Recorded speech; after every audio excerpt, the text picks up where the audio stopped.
Hello, to install Dynamic Island on your Samsung Galaxy A06, first you have to go into Play Store, then go into the search and type Dynamic Spot.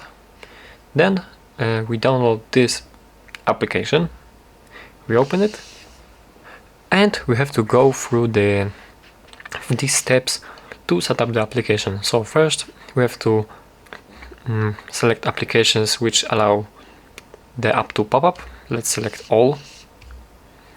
Alright, next is the notification access, and we have to allow the dynamic spot. And next is the draw on screen, needed to display the floating pop-up.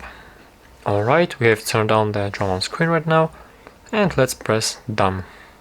Alright, now to turn on the dynamic island, we simply have to press this icon on the top right here.